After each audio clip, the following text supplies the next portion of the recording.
Good afternoon, everyone. I would like to call this meeting to order. Time is 4:07 p.m., Tuesday, May 9th, 2023. As a reminder, please note that board meetings are being recorded for the convenience of those unable to attend this video conference. A recording and closed captioning of this meeting will be posted to the BERS YouTube channel following the meeting. Alex, could you please call the roll? Of course. Karina Pollen. Present. Thank you. Phoebe Shade Arnold. Present. Thank you. Tazeen Azad. Present. Thank you. Aaron Bogad. Chantel Cabrera. Janelle Chacon. Lily Chan. Marjorie Dienstag. Present. Thank you. Curry Edwards. Gregory Faulkner. Present. Thank you. Anita Garcia. Cherie Gibson. Present. Thank you. Anthony Giordano. Present. Thank you. Angela Green. Present. Thank you. Naveed Hassan. Allison Hirsch. Present on behalf of Controller Brad Lander, and John Dorsey is here as my alternate. Thank you. Michelle Joseph. Ruth Maria Kenley. Jessamine Lee. Present. Thank you. John Maderick. Present. Thank you. Donald Nesbitt.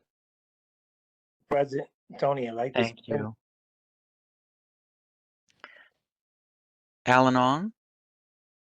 Present. Thank you. Kaliri Salas Ramirez. Mahisha Sapp. Present. Thank you. Thomas Shepard. Present. Thank you, Chair. Gladys Ward. Present. Thank you. And Ephraim Zachary. Present. Thank you, Effie. We have a quorum, Chair. Thank you, Alex. I do want to just say before we get to calendar item number 1, I have spoken with Co-Chair Nesbitt. I have a hard stop at 5:15, so Co-Chair Nesbitt will be taking over the meeting at that time. All right, so with that said, the first item on the agenda is calendar item number 1. Noting of the minutes of the meeting of the Board of Retirement held on April 18th, 2023. May I have a motion to consider, please? Motion to consider to approve the minutes. So, seconded, Gladys Ward. Thank you. Who made the motion again? Tony Giordano. Thank you, Tony. Thank you, Gladys. Are there any discussions on the minutes? Okay. Hearing none.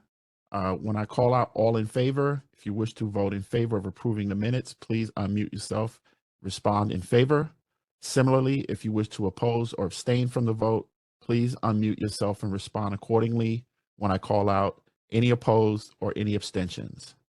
All in favor of approving the minutes for April 18th, 2023, please respond in favor. In favor, Tom. In favor. In favor, Angela Green. In favor, Gladys Mahisha. Ward. Favor, Marjorie. Any opposed? Any abstentions? Motion is adopted. Next item on our agenda is the Executive Director's update. Sandy, do you have any remarks for us? Yes, I do. Thank you, Tom. Open positions as of today are 3, with 1 new hire beginning next week. Turnover, however, is beginning to creep up, and hiring is a priority. We continue to have significant job posting and interview activity. I just promised to make updates on all hiring at every meeting, and not a lot to report this meeting. 2 significant items for tonight. Velocity project update. You'll be hearing from Alex Kazazis about a velocity project scheduling will be managed to accommodate budget priorities and the new Federal Secure 2.0 Act, which effectively mandates implementation of a Roth option for TDA contributors Alex will review this information later in this meeting, and we will be asking for a resolution to be approved so that we can begin this work. Implementing a Roth option for TDA contributors is a major change in both the systems that we operate and the FISA data feed that connect us to the payroll systems. The cost of this change is being estimated along with a calendar schedule to respond to a January 1st, 2024 deadline set by the Act, and will be the subject of future resolution to be presented to the board likely in June.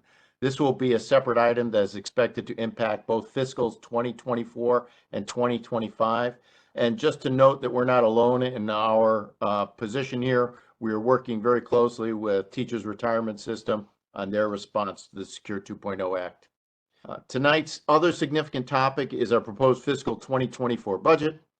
Deputy Executive Director Daniel Miller and Chitra Subramanian, our Director of Fiscal Ops, will be presenting the budget and will lead the summary of our budget history and CEM benchmarking data that facilitates the analysis of our system's transaction volume as compared to similarly situated public pension systems across the country. Our big ask for fiscal 2024 will be headcount, which we can pay for by reducing our temporary staff count and reducing OTPS.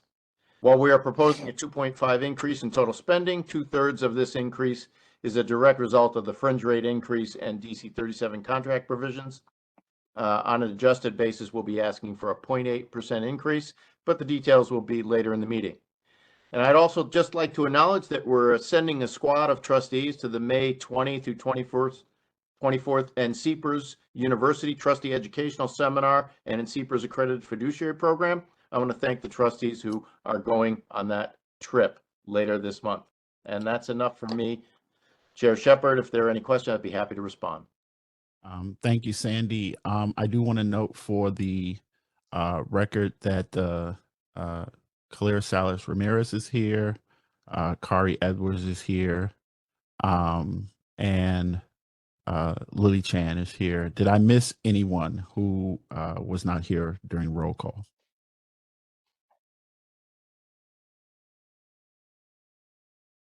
Okay. So thank you, Sandy. Are there any questions for Sandy before we move to the next calendar item? I do have one. Yes, Donald. Sandy, how does the IRA, how would that change the benefit for members?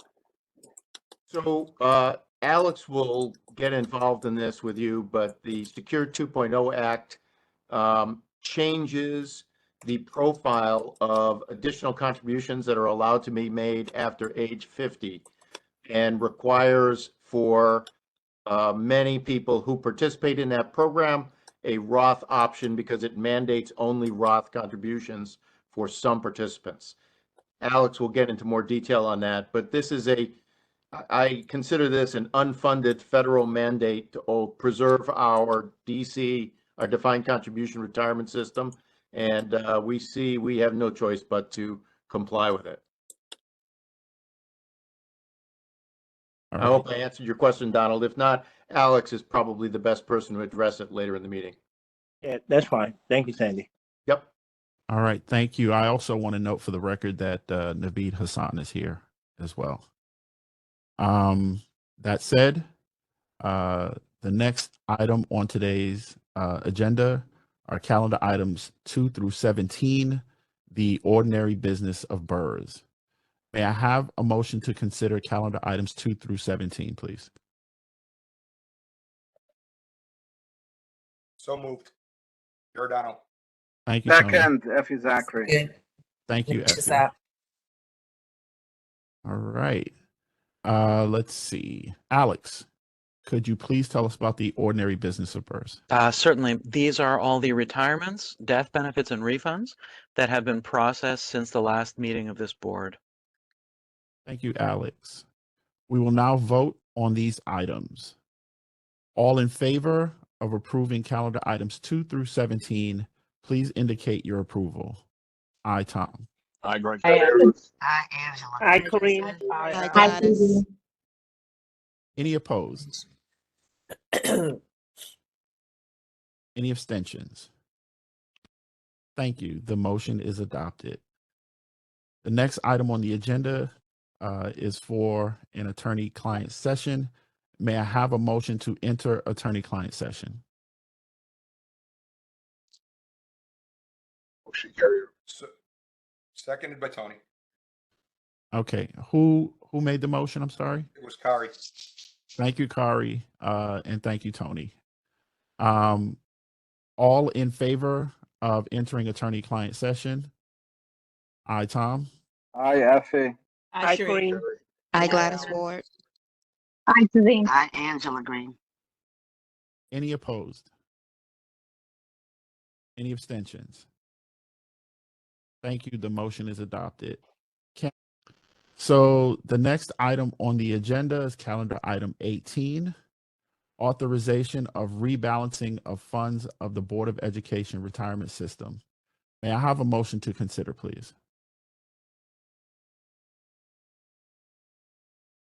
So moved, Gladys Ward.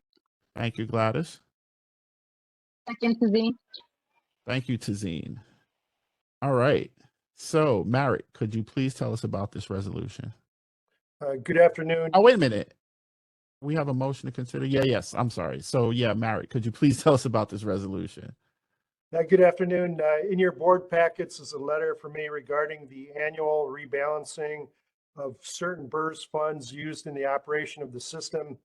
When we do our actuarial valuations, we care about the total assets of BERS, not necessarily how the funds are broken down between your various internal reserves. However, the rules adopted by BERS require certain of your internal reserves to be fully funded.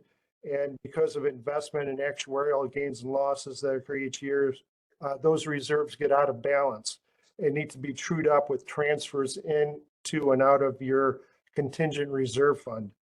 So the letter for me describes the transfers required between the funds to get the various reserves back in balance.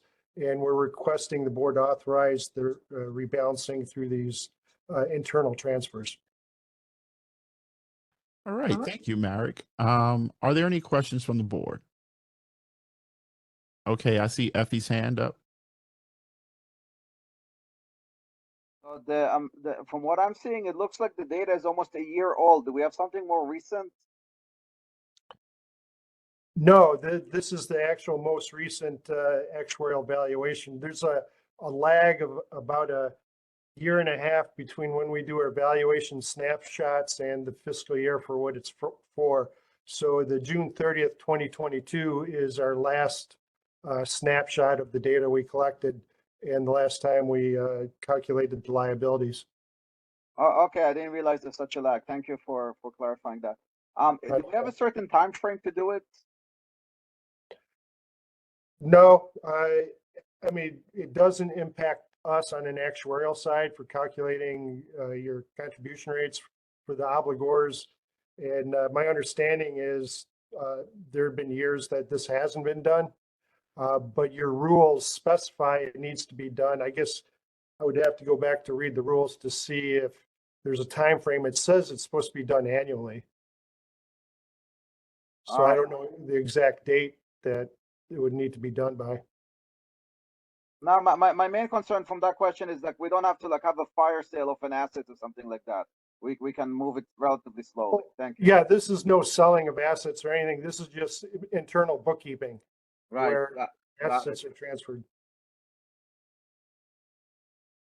All right. Thank you. So at this time, we will now vote on this calendar item. So all in favor of approving calendar item 18, please indicate your approval. Aye, Tom. Hi, Donald. Tony. Hi, Alex. Gladys Ward. Hi, Kareem. Are there any opposed? Any abstentions? The motion carries. Thank you very much. So the next item on the agenda is calendar item 19, fiscal year 2024 budget presentation. May I have a motion to discuss? So moved. Giordano. Thank you, Tony. Seconded, Effie Zachary.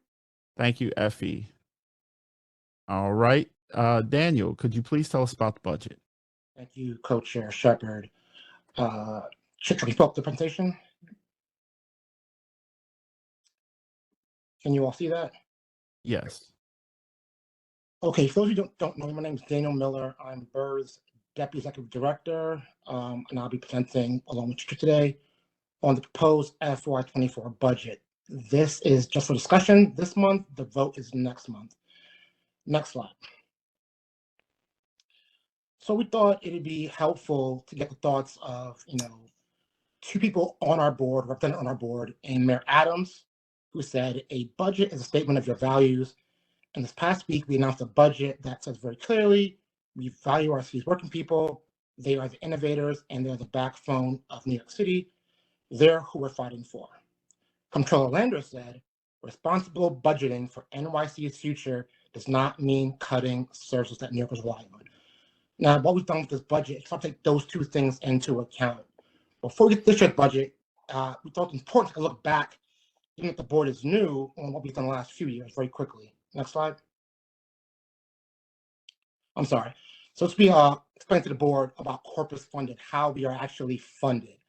So in 2002, a law was codified that authorized BERS Board of Trustees to adopt an annual budget every fiscal year, which we're doing right now.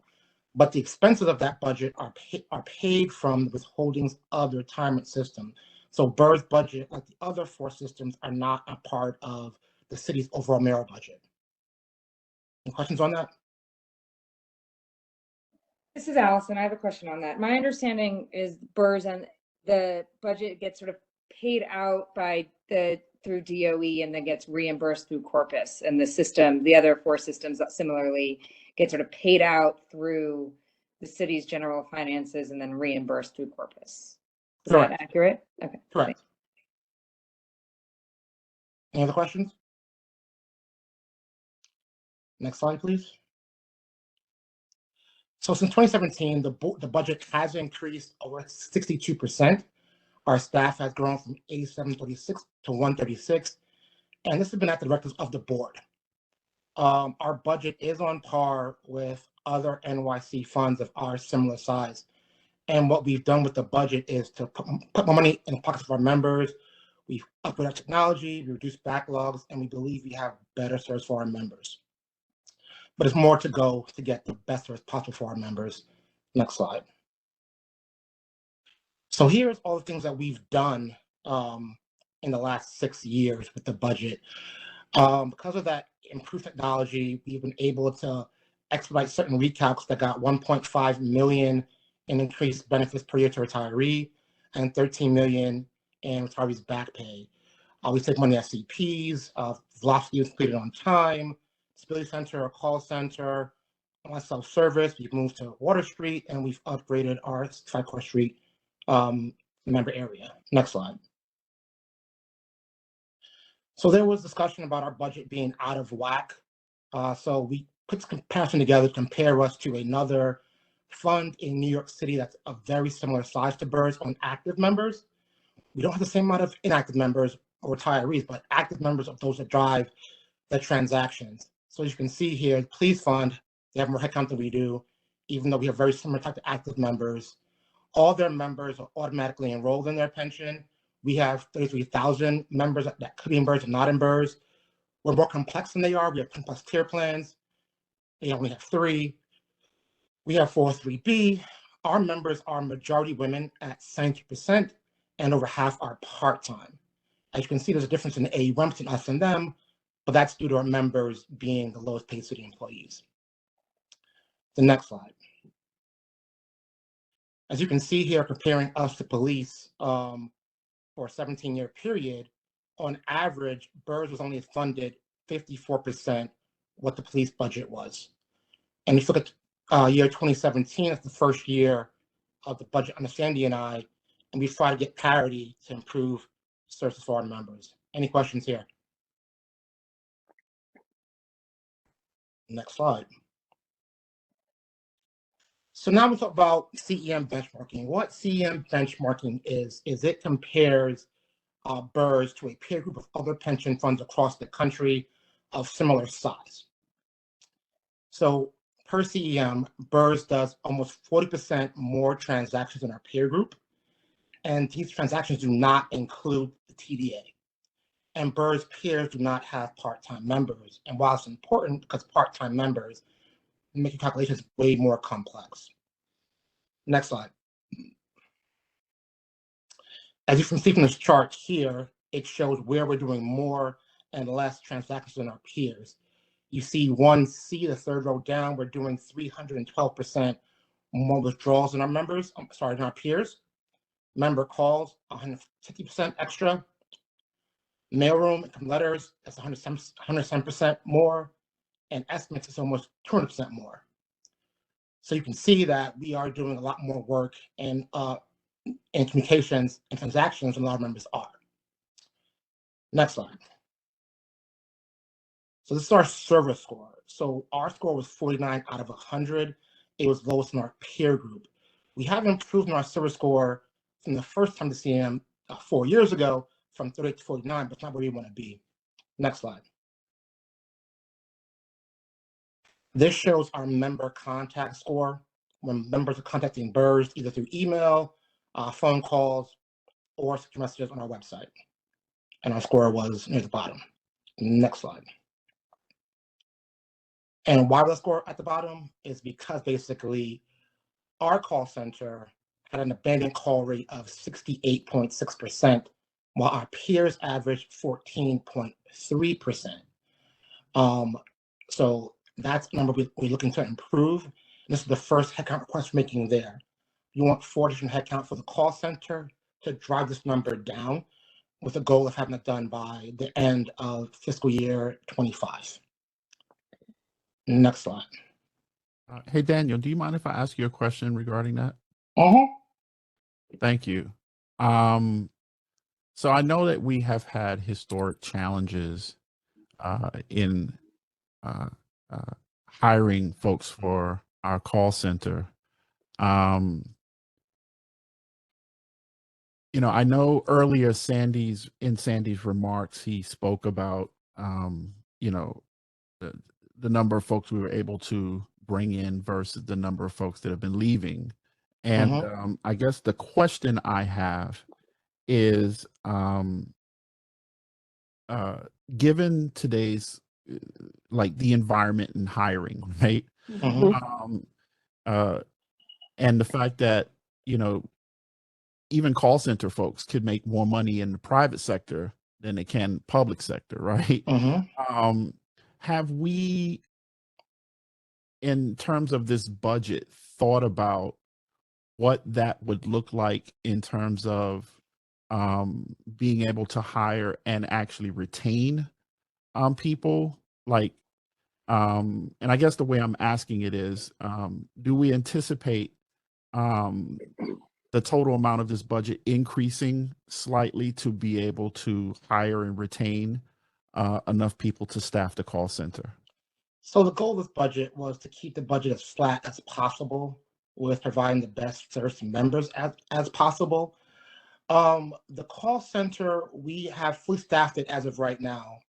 We've been able to close that gap. I would say that the salary that we're offering is competitive. And what we found is that there are a lot of folks from DOE HR Connect that are very much interested in joining the BERS call center team. And I guess my last question, you know, I guess before you move on, is when we say competitive, are we talking competitive with other public sector positions, or are we talking competitive in terms of, you know, what a person in a similar position would make in the private sector? Public. However, you know, the fringe benefits we get here at the city are different than what you get in the private sector with you get a pension. It's 403B. Your healthcare is cheaper.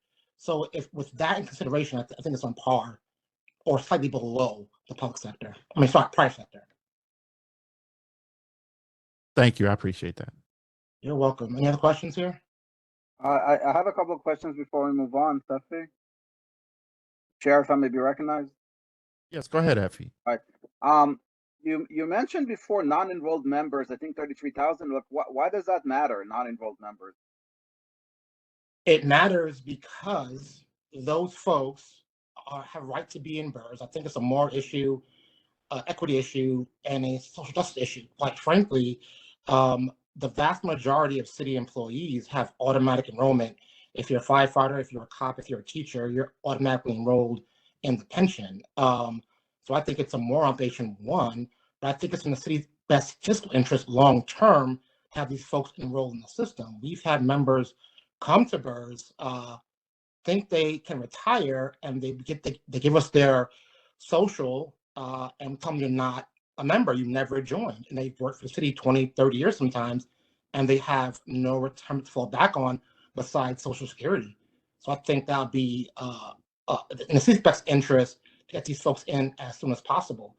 Also, when not in the system, they don't have disability or death benefits like they do in the pension. So I think it's extremely important that these folks enroll in the system. I see. So these are basically potential members that are not currently members. Exactly. But they don't impact the amount of work we have to do, right? They don't impact. They don't make phone calls to the call center or something like that. They sometimes do to find out their rights to join if they find out. Yes. I see. And my last question was going to be, why do you think we have so much more, let's call it work, than other pensions funds? Like it's multiples of what the others have. I think one is the salary that our folks make is lower than a lot of other pension funds across the country and in the city. So our loans portfolio is really, people request a lot of loans, loan recalcs. That's a big driver of it. Most of our members that work in the school building do not work on the computer, so they're not emailing, they're calling us. I think that's a lot to do with who our members are. I think that would be my guess on why it is the way it is. All right, we should definitely try to figure out what we can do to reduce that workload, obviously. Members drive transactions. If they want to apply for a loan or transfer or retire, there's nothing we can do to stop that. It's member-driven transactions they're doing. Now, as far as the communication side of it, then yes, we could do things to try to lower that. I mean, I didn't look very carefully. My feeling is that not everything is just transactional. I think it's more than that. What I said was BERS does 38% more transactions than its peers, meaning things that are driven by an application from a member. Right. And I also talk about the communication part of it. That side, we could try to do things to lower that number. And I'll get to that later in the presentation. But yes, I agree with you there. Yeah, I saw Tony's hand up, and then and I saw it come down. Tony, did you have a question? I had a quick question. Daniel, I think we've discussed this before, but you made note of the amount of female members. Female members drive more transactions. Is that because they're family heads, or they're more responsible for children and stuff like that? What, does that contribute to that? And is that, relevant? I'm just curious about why that would seem to be a really a point that was brought up. Well, that was in comparison to the police fund, that they're less than 20% female, and the historic inequity between us and them funding wise. I cannot opine if female members drive more transactions. I don't have data to support that. Okay. I see Tazine's hand up, and then Donald, did I see your hand up first? I'm not sure, but ladies first. Thank you, Donald. So my question really is, first I want to begin by saying, I think one of the feedback that I, as a trustee, really had from the members was about the call center and the delay in sort of responding to cases and possibly dropping of the call. So I wonder, other than the personnel, if there's any additional sort of strategies or initiatives that have been taken to improve the quality, such as, I don't know, the intakers, some professional development for them, so that even if there's a long delay, they could still be in contact with those folks, the members that call in, and give them sort of some type of engagement that keeps them engaged, I guess. So I wonder if there was anything else that's being done to remedy that aspect? Sure. So the call center has been the vanguard of our learning and development. They've done 2 years of professional development with our learning and development head. They have SOPs. Their calls are recorded and played back from the supervisors. So we spent a lot of time and energy and work training the call center because we realized that's the first point of contact for members to us. We have done that. We've also explored outsourcing the call center, but as we explored that, tested that number of years ago, and it ended up being that yes, you had less people coming in, but you spent more time on the follow-up because the outsource was not able to help the members. So we had tried other ways, but other ways. Thank you. Donald, you're up. Yeah, I was just going to add some context to it. Being that the majority of the members who are at BERS are members of Local 372, the number of consultations at BERS are unlimited, and that's a vast difference compared to some of the other systems where consultations are limited to a certain amount per year. Every time that a member calls or a member walks into a BERS office, they are seen by a counselor, and the careful attention and the nature of the attention is very sensitive because the members who are represented by local, various education levels, right? So some may have a better understanding of how the system works versus others. And BERS staff has, in what I've seen in the last 25 years as a member myself, gives that very sensitive attention and needed attention to those members. Also, loans, we had this battle here, and for some of the newer trustees, we had this battle here a few years back where the suggestion was made that my members should stop taking loans. And my answer to that was simply, it's easy to say that from a perspective from folks who may make six-figure salaries versus my member who may make $20,000 a year and may be in need of that loan. I don't forget, even me, myself, as a member, there was times I needed to take from my pension, borrow from my pension to take care of my family. And so I don't ever forget that there are situations where the members who we actually serve at this board are in need, and those transactions actually happen. To Daniel's point, some of the other systems that are, to do a comparison, the salary of a police officer, it may be 5-6 times the salary of one of the members who are part of BERS. So whereas there may not be a need there may be a need here. And so those are just some of the factors that drive transactions at our system that may not be necessarily the fact at another system, just to add that context to it. Thank you, Don. To add to that further, for example, with BERS, SCP or service credit purchase, every one of our members has prior service, usually because they do not join BERS the first day on the job. So meaning if you start your job on January 1st, but you don't join BERS on July 1st, you have 6 months now of prior service. That BERS has to calculate for you, and you have the option to buy it back or not. And if you decide not to buy it back, you could request again another year for that calculation. BERS has to then do it again. Other systems do not have to deal with that because the members are auto-enrolled in their first day of employment, they are in the system. This is an example of transactions that we have to do that other funds do not have to do. Thank you.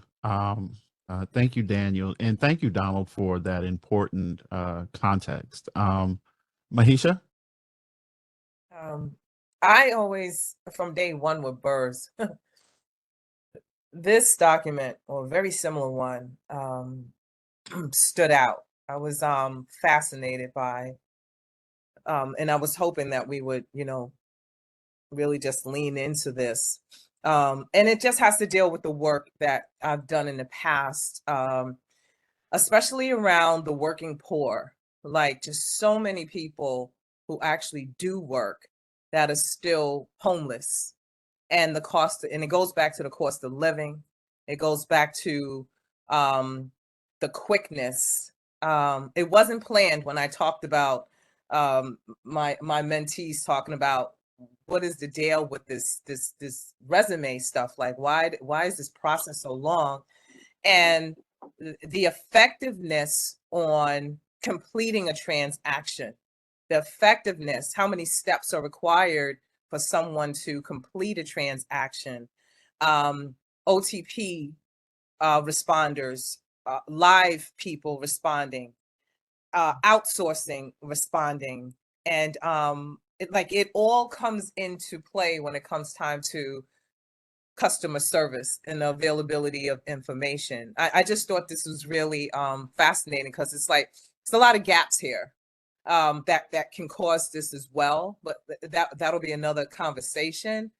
But it is a huge thing, that the cost of living, just meeting security guards who are working for universities that are actually renting out rooms in hotels. And I think we just have to do things a little differently when you talk about maintaining people and building trust. There has to be some shifts. There needs to be. Thank you. Thank you, Mahisha. I see Kareen's hand up. Yes, thank you. I had a few questions around, as you talk about the number of transactions in the example you just gave, I wonder about technology supporting with some of these transactions. While it is a calculation, it should be a simple plug-in of numbers and the spit out, regardless of the workload, leveraging technology to create more efficiency. And then I also wanted to ask a couple of questions about, the headcount increase is 35. On this slide, you're applying headcount request 4. Where are you going to share with us where all the other headcount will be going? And then when you look at the headcount comparison from previous years up into this year, one of the things we talked about when we met was the impact of increased headcount on improving and supporting with the large number of transactions that BERS receives. Okay, yes, this is the first slide of the headcount request. There's more to follow, but there's been so many questions I haven't gotten to it. So yes, we'll get to that with every unit that these folks will be responsible for and what the goal is that we're trying to get to with more headcount. To your first question, leveraging technology. So BERS embarked on a fundamental technology change in 2010 called CPMS. That was an update to a 40-year-old mainframe system, Prudential, that went live in 1965. And at that point in 2010, each of BERS systems had its own system. So if you were in calculations, you had your own system there. If you were on loans, you had your own system there. If you're an SP, you had your own system there.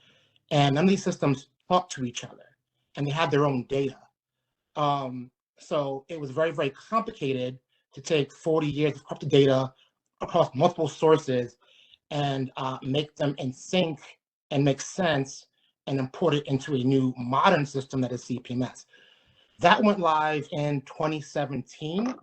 The next year, we launched Velocity to further update CPMS. So as we've been improving BERS the last 6 years of Sandy and I tenure, as the executives here, we've been flying the plane as we've been fixing it at the same exact time. So it's been a very challenging process, but I would say we have some of the best technology we have in the pension administration space. So right now, once a member transaction comes in, a doc comes in, it's scanned immediately, and that scan starts a workflow where it then can be assigned by a supervisor to a staff. So we've created SOPs, we have technology, we've done all the things we can to improve the efficiency of the transactions. We just need more people.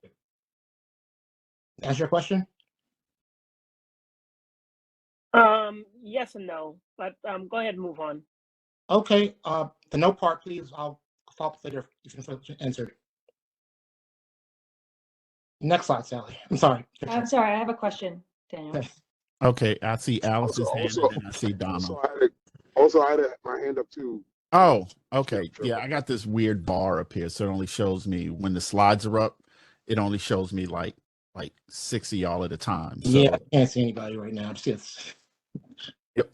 All right. Allison, so Allison, and then I saw Donald and then Kari. Sure, thanks, Chair Shepherd. Daniel, I just have a question about the CEM benchmarking. I know you're talking about you laid out sort of the differences in service provision between BERS and similarly situated systems. My understanding is CEM also benchmarks staffing levels. It does. And what is the comparison of BERS number of full-time employees with other systems? I can send you the report after this meeting. I don't have that right here, right now. I send that to the whole board with CM report when it's finalized. It's in draft right now. Okay, that would be helpful to know when we think about like what the solution to these problems are. Sure. And one thing to recall of our peer group is they don't have 403B, and we do. It's a big difference. The peer group has what? Sorry. It doesn't have a 403B. Our peer group doesn't have a 403B. Our 403B transactions are not included in the CEM benchmarking. The TBA. Okay, it's still, I mean, then I guess the question is we got to use the comparison to either got to go through the whole comparison and make it or say it's not applicable. So I'm that's not what I'm saying. I'm saying as far as staffing, headcount, our whole staff is included in the benchmark, but not all the work staff is do included in the benchmark. That's what I'm saying. Trying to clarify. Okay, well, I'm not quite sure I understand. I think I understand, but I got it. Okay. Thanks. You're welcome. Before I move to the next person, I stated in the beginning of the meeting that I have a hard stop.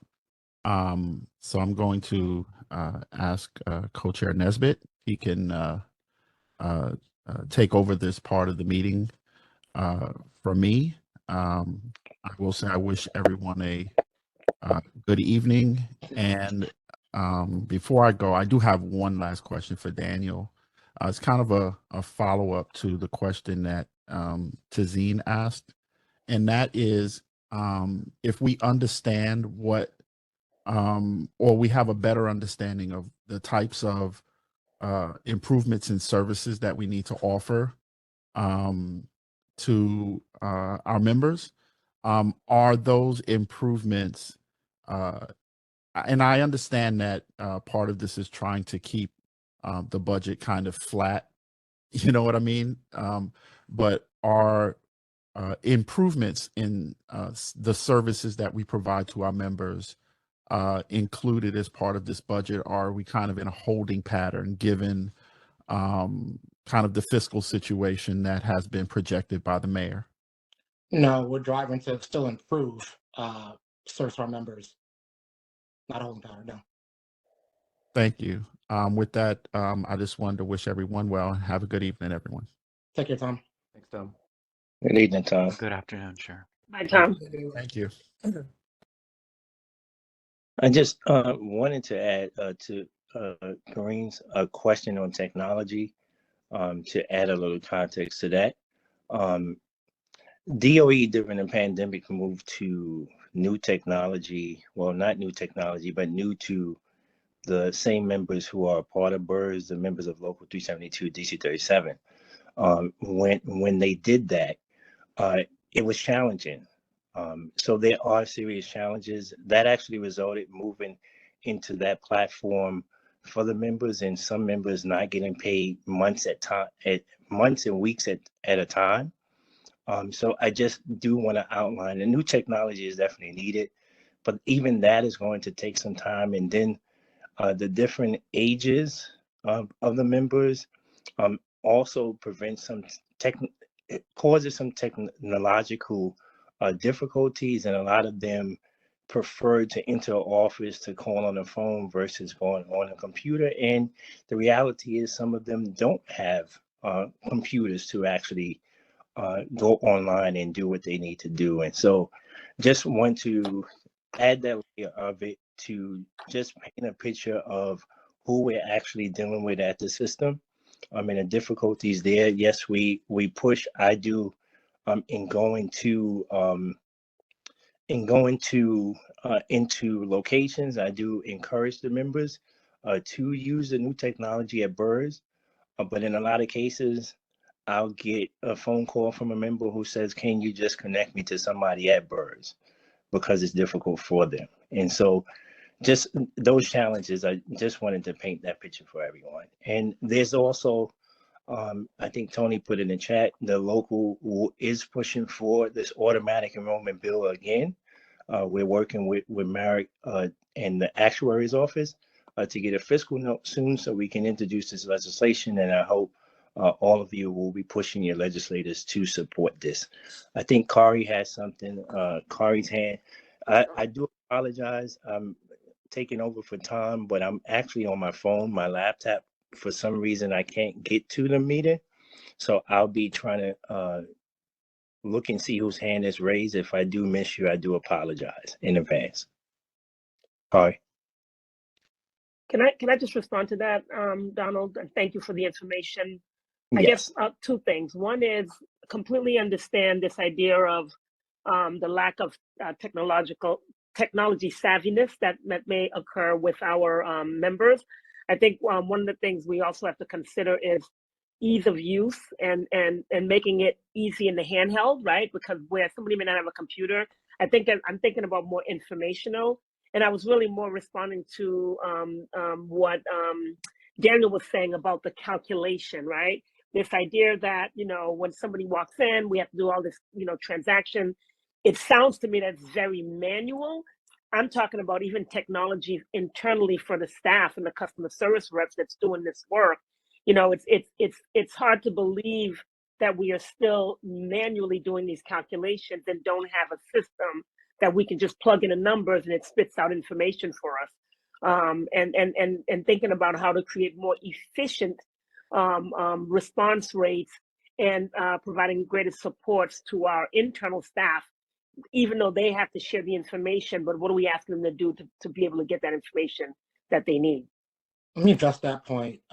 So the system is automated. Staff are not doing calculation by hand, just for clarity. However, for retirement, you have to verify all of the information.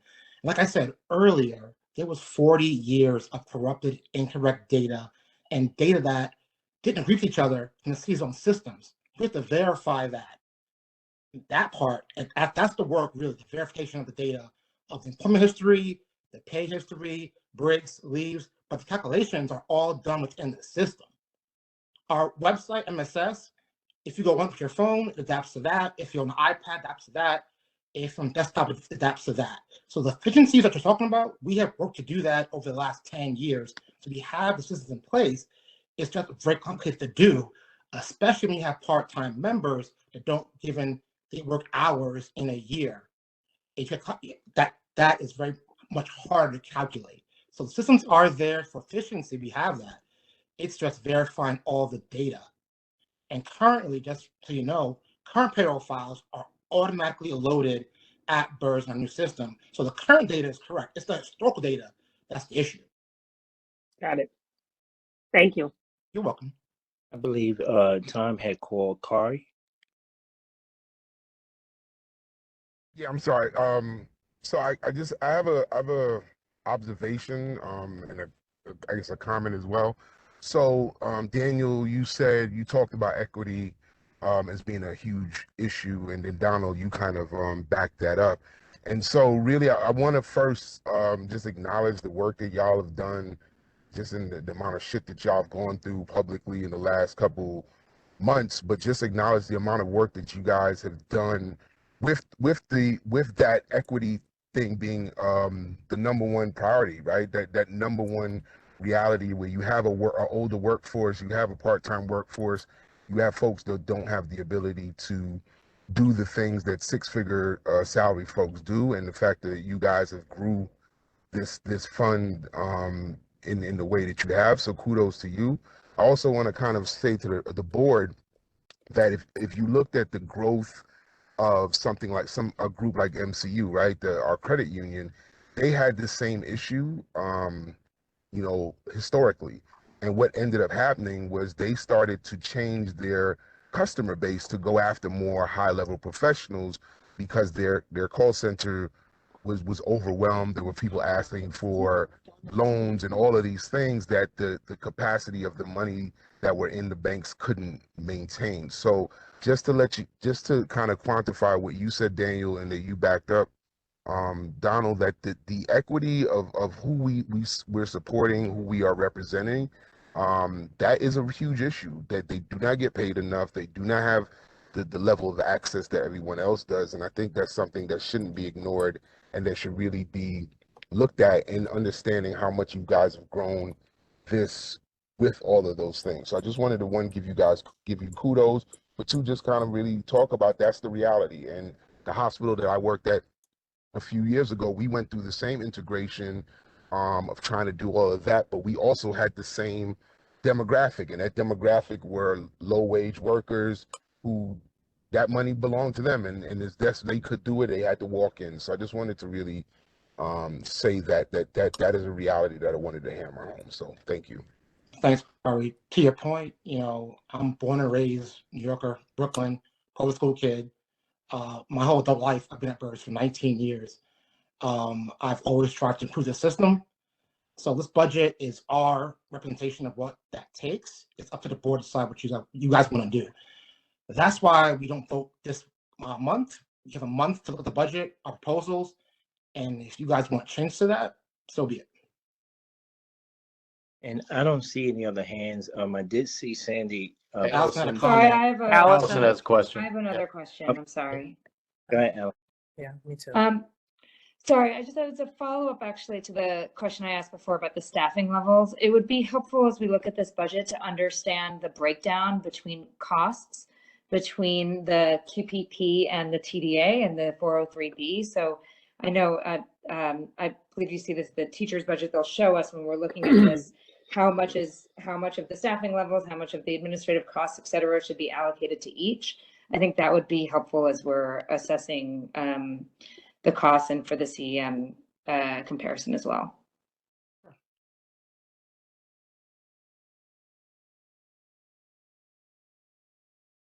Someone else said that they had a question. I just wanted to just elaborate a little bit on this because I've done work with the financial clinic and just understanding how people just fall off the radar with this. And because it is a issue of equity, just in the work that I've done, let's just say marketing. I've worked with, when people say choose your niche, God bless you guys, because technically speaking, you have about 2 or 3, 4 different niches that speak different languages. You can have people working and the same people are still stuffing their dollars underneath their mattress because they don't have a trust for banks. They don't have a trust for computers. I literally worked for a restaurant. I won't mention his name, but a very legendary restaurant. And when I was trying to hook him up with DoorDash and Uber Eats and stuff like this, and that the executives from Grubhub will get back to me. What is this? Why is this person taking so long to get back to us on the matter of getting them up and running? And I can't tell you, folks, how many people didn't have computers, how many restaurants were still dealing with menus that were tangible that you pick up and look at, and when I say pick up and look at, the one thing that qualifies you for DoorDash, you have to send that stuff via computer, and they didn't have computers. So when I talk about you really can't stand on the other side of the street with this one and assess what's going on. Literally got to jump in and find out how people operate. What are their means of communication? Like you said, Donald, some people aren't even using their emails, and we're not even talking about texting.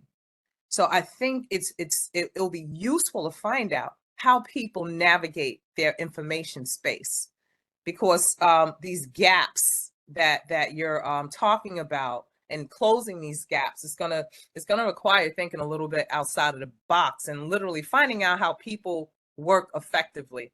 I can't imagine signing up for a job and then finding out 30 years later I don't have the benefits that I thought I would have because I didn't go about something a certain way. Like, people do not do that on purpose, So I think you just need to find out what your niche is. If it's 40%, working class, then possibly find out how those people operate. If it's something else, like you got to find out how people actually attack the information and what works for them to get the information. And don't approach it like you're doing people a favor.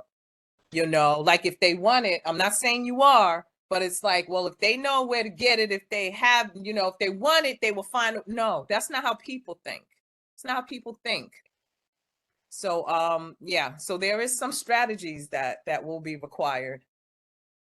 Thank you. Oh, to address what Maisha said, to your point, 2 years ago, we hired a comms consultant. We did a member survey with that consultant to find out what was the best language to use, how to advertise. So we came up with a whole outreach program with that consultant on how to talk to our different types of members by title, where they lived, sex, income. We've done that. Let me just be clear with this, because this is my work. You got to get people who, if we're talking about Black folks, you got to get people in there that look like Black folk. You're talking about Russian people, you got to get people in there that look like Russian people. I'm talking about knocking on the door. How do you take in information? How do you take in information? What are you cultivating that allows people to get together and have this conversation? You cannot stand on the other side of the street and try to assess and assume what people are actually doing. You got to get in there. And if your consultants aren't people who work or normally working with that population, it goes back to the textbook stuff, theory versus actuality. So, you know, again, when you're closing gaps and you're not doing people a favor, humble yourselves, get in there, get dirty, and get the people that actually can do that to do that. Or you're just, you know, making weird assessments. And I just say that because it goes across the board with different industries. You know, you really got to get people that actually know the work, know the people, and know the work. And on a smaller level, these are the discrepancies that we talked about with the PTA and in the schools, and who is talking with these, I'd say, Black parents, and do you really know what it is that they're actually feeling, or fathers or something? You got to get people that actually know what the deal is, or it's just gonna be, oh, it can't be done. No, you just can't do it. You know, so, you know, just thinking about things alternatively, because these are fixable gaps. Just got to have the people in there. Thank you. Yeah, we're hoping to get auto enrollment passed. I just sent Donald the note. We just received the actuary's estimate of the cost of auto enrollment. If that legislation gets passed, this solves a lot of our problems. And until it gets passed, we will continue to work with unions and local organizations to reach these people and work as hard as we can to get them enrolled until that happens, because it is a moral obligation to let these people understand what their position is if we can't get them auto enrolled. Although auto enrolled is the best answer. Yeah, thank you, Sandy, for that. And we will continue to push until it gets passed. One thing I always say, I didn't join the pension until 5 years of being on a job, so I had to buy back time.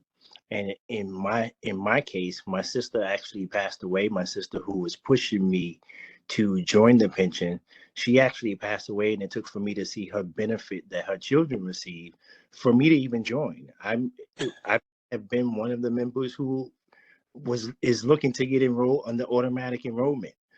So we will continue to push for it. I'm thankful for the support again of the staff at BERS and the actuary's office, who are working diligently with us to get this done. I don't see any other It may start with a survey, just I'm finding out using a survey. So to that point again, we have done a survey of our members. The folks you're talking about, we've done that. We've got into schools. We've had control groups. We've done what you're saying we should be doing talking to the members, we've done, you know, Yeah. like we've done that. Our Yeah, employees, go ahead, Dom. No, I was gonna add, at union meetings, we have BERS, BERS representative at all of our union meetings to talk to the members and to spread the word out there to other union members, who were not present at those meetings. The challenges are significant because of the large school system, that we have to get into each location and to actually speak to each member and each title. So I'm just identifying my members that's in the school. But John Matterich also has members. You have CWA, who has members within the school. You have Local 1407 at DC 37 that has accountants, who work at BERS and in schools. It is a tremendous task. I will say the conversation doesn't stop here. I think it's going to take all of us to continue to have conversation on this topic. Hopefully, as Sandy said, automatic enrollment solves this.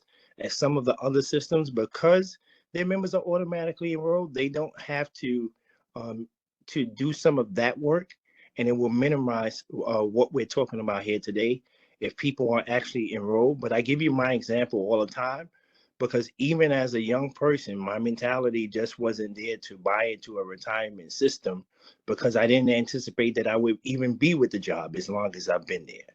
Right. And so for me, even though my sister who was my second mom was pushing me to do things, and I've always listened to everything that she has told me all my life, that wasn't one of them. Right. And so they are tremendous challenges. We will have to continue to talk about this, but there is a lengthy agenda. I do see that Dr. Calaris, see, there was a comment in the chat. I can't see it now, but there was a comment. Yeah, it's fine. It was addressed. Oh, Thank it you. was. Yeah. Okay. I'm sorry. I'm just I going to think lean Janelle in. has I'm her hand sorry. up. I'm sorry. In marketing, they say you're going to have to touch somebody at least 7 to 8 times. So it's okay to allow a person 6 to 9 months to get more language. You know how many 90-year-olds are using the term side hustle now? You know, they didn't know that term 2 years ago, 3 years ago.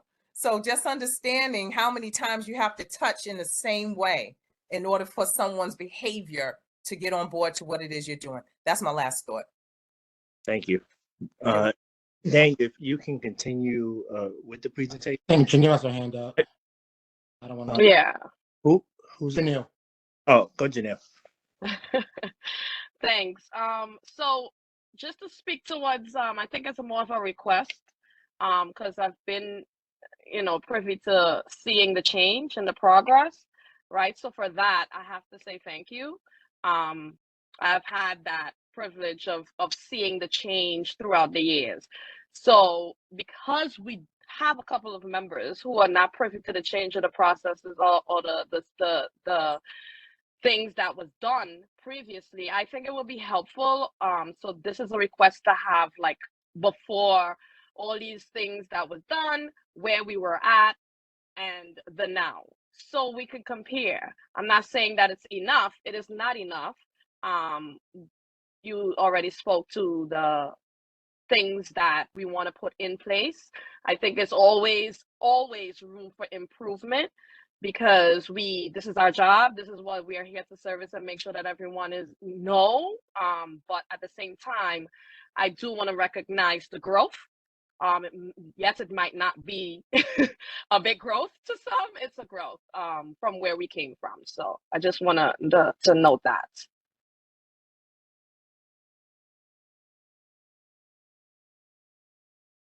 We will arrange for a future board meeting to have Sally Sandoval give you the last 3-year review of what we've been doing in terms of supporting Donald and Local 372 in terms of getting the auto enrollment bill passed, and also outreach, because we have comprehensive data on these folks.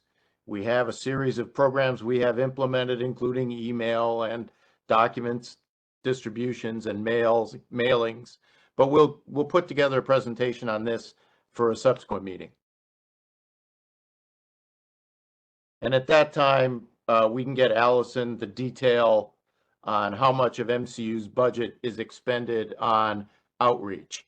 At the moment, most of our outreach is email, documentation, and one individual that goes out to meetings with large groups of potential members.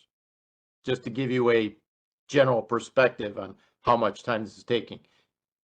We spend most of our time dealing with members, not the unenrolled. All right, next slide, Chitra. This will show the chart of how we receive almost 130% more applications, calls, email letters than our peer group. Next slide. We receive 2,500 emails and messages per month on our website. The average response time is now 5 to 7 business days. 2 years ago, it was 15 to 10 business days. We're getting better, but not where we should be. Next slide. So another way to communicate with BERS is on our website. We have a chat function, but we haven't turned it on. We don't have enough staff to do so. So what you want 2 extra headcount in MCU to assist with this. Next slide. As you can see, our outreach is not as well as our peers, because staffing is not robust enough to do so. Next slide. You want 2 headcounts outreach to have us do more outreach sessions, as well as to start creating some YouTube tutorials. And one of those headcounts is for a web person to begin helping with social media recruitment, so not have to do it just physically, but on the web as well. Next slide. So this is what pension exceptions are, is the gap between your last work pay and your first retirement check. So basically, you want to minimize that time period so the member does not have a gap of payment. So we're at the tail end of this group on pension exceptions, 34 out of 100, pair of 62. Next slide. And this is multifaceted pension exceptions because multiple things go into this. Right now, 40% of our benefits are paid with the first month of last paycheck. 3 years ago, that was 0. So we have improved there, but still not at the peer average. We are going up. Next slide. Service unit was built last year. What that unit does is reviews the member's career service prior to them coming for retirement appointment or retirement. It goes over their whole history so that their service is accurate, so that their retirement can be accurate ahead of time to improve the speed of the pension inception. You want 2 more folks in this unit. Next slide. So you want to create a unit that focuses just on recalculations, because right now the folks that do calculations also have to do recalculations, and that slows down pension inceptions. Also, we want to create a death benefit unit to have additions to that unit to speed up the retirement recalcs. We'd like 4 for this. Next slide. We want to create a new arrears unit, which also slows down pension inceptions, SCPs, because of having to do that at an SCP or retirement. Like 5 people to do this. Next slide. So we do about 200% more estimates than our peer group. Our score is lower because of the time it takes us to provide us back to members. Next slide. So right now we're at 10 days left to provide these. The peer average, I believe, is 3 days. So we want 6 new counselors to help with this because that's what counselors do. They do the estimates. Next slide. So our counseling score is relatively high, 95 compared to our peer group. However, we do 107% more counseling than our peers do. Right now, if you call BERS, make an appointment, you wouldn't be able to get one until mid-January 2024 because we don't have enough counselors. So you'd have to walk in, and that wait can be anywhere from 1 hour to 2 hours, depending on how heavy that day is. So that's 6 as well. That's the same 6 that do the estimates, not 12. That same 6, not 1 unit. Next slide. So the next request is for 5 headcount, 3 for internal audit to bring internal audit in-house so we no longer have to use Piccadilly. That would save about $400K a year. One for legal, because right now we use a legal temp and it's very strenuous for Alex and Sharon to train a person and they turn over. You better have permanent legal on staff there. And one for investments, same thing. Right now it's a temporary employee, same thing. We're bringing in-house and save money. Next slide.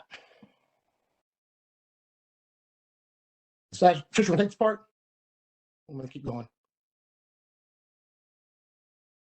I'll keep going. Okay, thank you, Daniel.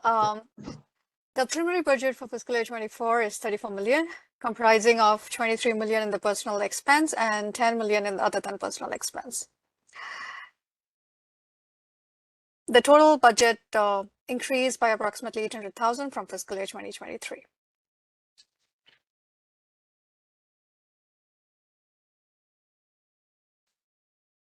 The key drivers for fiscal year 2024 budget are a request for a 30 additional headcount, the 3% union increase, the fringe rate increase. With the additional headcount, we would be able to build savings in the OTPS budget. The OTPS budget is now reduced by 2.7 million from fiscal year 2023's budget. We reduced the budget in the following areas. In OTPS, we decreased our temporary staff budget. We realigned our investment expenses from the administrative budget, reduced our CPMS maintenance budget, and reduced our consultancy expenses. Thank you. Can I ask a question about that last slide? Sure. I guess I have a couple of questions. Can you explain sort of what it means realigning investment expenses, and also on the I guess the last three, realigning investment expenses, I'm curious what that looks like. Velocity maintenance, my understanding is the Velocity project is so key to improving the tech and giving members better access and improving service provision. So I'm interested in what the sort of cost benefit analysis of reducing that budget looks like. And if you can explain more about the internal audit consultant and how that impacts any audit protections and whatnot as we move forward, that would be helpful. So the realignment of the investment expense, like the BAM investment expense right now is not in our admin budget. We're shifting the consultant's fees from investments to our investment expense. That's where it should be. It's incorrectly not admin budget right now. That's what that is. Velocity maintenance, we're not decreasing service to members or lowering the project. What we've done is pushed out lower level improvements to the next fiscal year. We're doing less next year. And given the Roth change coming down the pipeline, we don't think we have the bandwidth to do so anyway. The 300K for the internal consultant, we're hiring three staff auditors in-house. So in a day, we'll go from a one-person team to a four-person team. So we're not going to do less audits, it's just bringing it in-house. So, okay, so basically the realigning investment expenses is just like a shifting around the budget. It's not an actual cut to cost. It's putting it in the proper place in our budget. It shouldn't be an expense budget. Like the BAM investment charges are not in our admin budget. Same thing with these, shouldn't be there. Do you know how other, I literally don't know the answer to this question. How do other systems allocate their consultant expenses that way? I don't know. I don't work for them. Okay, I'm not trying to attack. I'm really just trying to understand. I didn't see the attack. I was being clear. Like I don't know either. Okay. And then I guess my question is, so pushing the low impact, like what is the velocity maintenance budget out a year or two? I guess my question is, how do you assess whether if so much of the service provision is impacted by the technology upgrades? So, do we know that pushing that out won't negatively impact even if you get more bodies? So we're basically saying the budget will remain somewhat flat this year, but we have to do those eventually, and headcount is permanent. So you expect an increase the following year? So what these are is that when there are improvements to velocity, like there's an issue with the system itself, each problem is then ranked high, where you can't go forward anymore, medium, where there's a workaround, or low, where it's not a huge impact to the system. So we've pushed out a lot of those low changes to following fiscal years. That's what we've done here.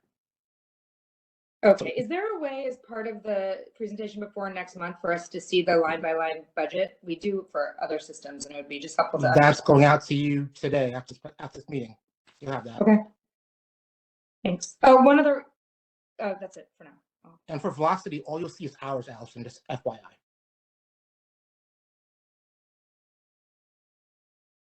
I have a question. I see the projected raises, 322K. I see that that's for this year. Have we accounted for the retroactivity that the members would get from 2021, 2022, like the other members that are DC 37 members? That's in district budget, Donald. That's in FY23 budget. Okay, so that would be included, the retroactivity from the last 2 years. Yeah, it was all in district budget. Remember last month you guys voted to include that in district budget. Okay, all right, gotcha. All right. Any other questions? And I'll send presentation out after the meeting as well with the detailed budget to the trustees. Any other questions? Yeah, one question here. Dan, I think it was early on in the presentation, there was the BERS budget actually comes from internally from us, or I mean, I understand the machination of DOE funding and the corpus funding, but there was one line, and the slide went by quickly early on. It was like the last line of the derivation of the monies actually. Go to that slide, Chair. I think it's slide 2 or 3. That one, Tony, the second bullet point? Right, expenses to be paid from the holdings of the retirement system. What does that exactly mean? The corpus, the funds of the system. That's the corporate funding. Okay. Yeah. Okay. And okay. All right. That's it. Thank you. And throughout the month, if there's more questions, we have documents, please reach out to me before next month's meeting so I can answer those, in detail. Or if any of you want to talk to me in person or a phone call or email, give me a call. Now, if you want to meet to go over this in detail, please reach out. Thanks. Are there any other questions for Daniel or Chitra? Any other? Seeing no other, thank you, Daniel, for this presentation. The next, Thank you. You're welcome.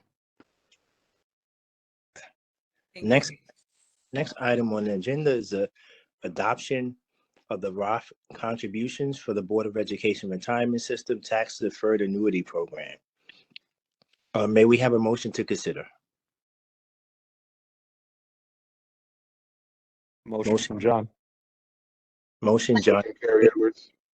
Second, Kari Edwards. Alex, please tell us about this resolution. Good afternoon, everybody. Thank you. So we discussed this last month in attorney-client, giving some of the legal background.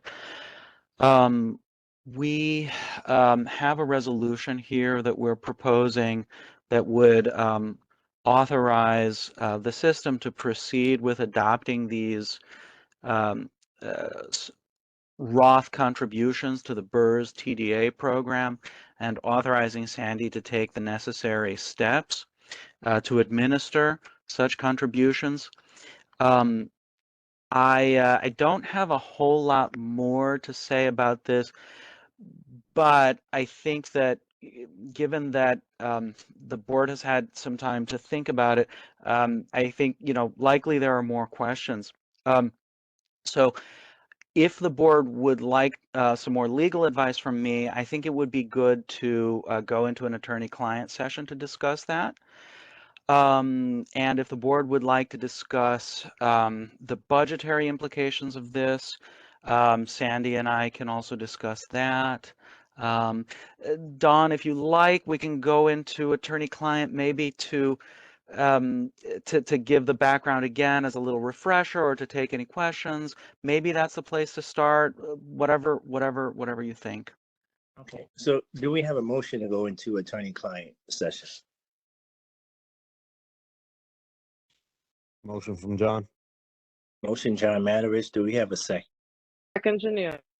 Second, Janelle Chacon. All those in favor, please indicate if you're in favor of going into attorney-client session. Likewise, if you are not, please indicate that. If you choose to abstain, also do so. All in favor, Donald Nesbitt. Aye, John. Kareem. Aye, Gladys Janelle. Sword. Aye, Alan. Any opposed? Any abstentions? We are now moving into attorney-client session. May I have a motion to adjourn? Motion to adjourn from John. Motion to adjourn, John Matteris. Do we have a second? Marjorie. Marjorie, with a second. All those in favor of adjourning this meeting, please indicate your approval. I approve. Favor. Aye, Kareem. Nesbitt Approve. approves. Do we have any opposed? And would like to stay on longer? Any abstentions? Seeing none, this meeting is adjourned.